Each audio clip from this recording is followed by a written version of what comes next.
Баршаңызға сәлем, сіздермен бірге Жансая. Бүгін біз видеодағыдай өте керемет, дәмі ерекше болатын, жұмсақ керемет көтерілетін мандариннан пирог дайындайтын боламыз.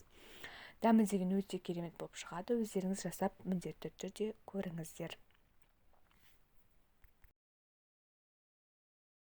Ең алдымен осы пирогымызды жасауға түбі құрғақ ыдысымызға біз 3 жұмыртқамызды жарып аламыз, және де ингредиентте көрсетілген мөлшердегі қантымызды қосып, жақсылап тұрып қантымыз ерігенше миксерлеп аламыз. Яғни көпіршік, видеодағыдай көпіршік пайда болғанша жақсылап миксерлеп аламыз. Кейін осы массамызға қалған сұйық ингредиенттерімізді қосатын боламыз, яғни ол сүтімізді және де сұйық майымызды. Солар сұйық ингредиентпен бірге міндетті түрде ванилинді қоссаңыздар болады. Мен видеода өзімнің қосқан ванилинімді көрсеттім. 1 граммдық қана, соны қосып жақсылап тұрып тағы да миксермен араластырып аламыз. Барлығын араластырып алғаннан кейін, яғни барлық ингредиенттер бір-бірімен қосылғаннан кейін, осы массамызға алдын ала електен өткізіліп қойған ұнымызды қосатын боламыз. Және де разрыхителімізді де қосуды ұмытпаңыздар. Оны қосқаннан кейін біз оны қасықпен, яғни миксермен емес, қасықпен видеодағыдай көрсетілгендей етіп астынан үстіне қарай жақсылап тұрып араластырамыз. Ол консистенциямыз қаймақтыкінен сәл ғана қою болып шығу керек, түйіршіктер қалмауы керек.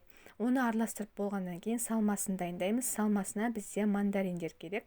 Мандариндерді барлығын сыртын жақсылап тұрып ашып аламыз. Ашып болғаннан кейін видеодағыдай дәл ортасынан 2-ге барлық мандариндерімізді бөліп алатын боламыз. Яғни барлық мандариндерімізді видеодағыдай етіп 2-ге бөліп аламыз. Кейін арнайы формаға, яғни сары май жағылып дайындалған формаға біз 2-3 қасық, ас қасық қантымызды сеуіп аламыз. Яғни мандариннің қышқыл дәмі шығып кетпес үшін жақсылап тұрып қантпен сеуіп аламыз да, осыған барлық мандариндарымызды тізіп шығамыз.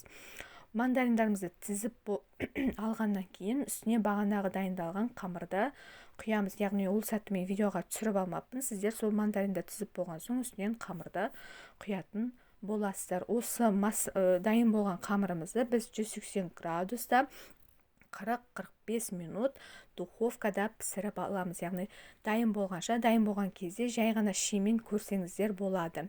Міне осындай өте дәмі керемет, ерекше пирогымыз дайын болды. Міндетті түрде дайындап көріңіздер, шайға өте керемет. Сіздерге ас болсын. Менің каналыма лайк басып, тіркелуді ұмытпаңыздар.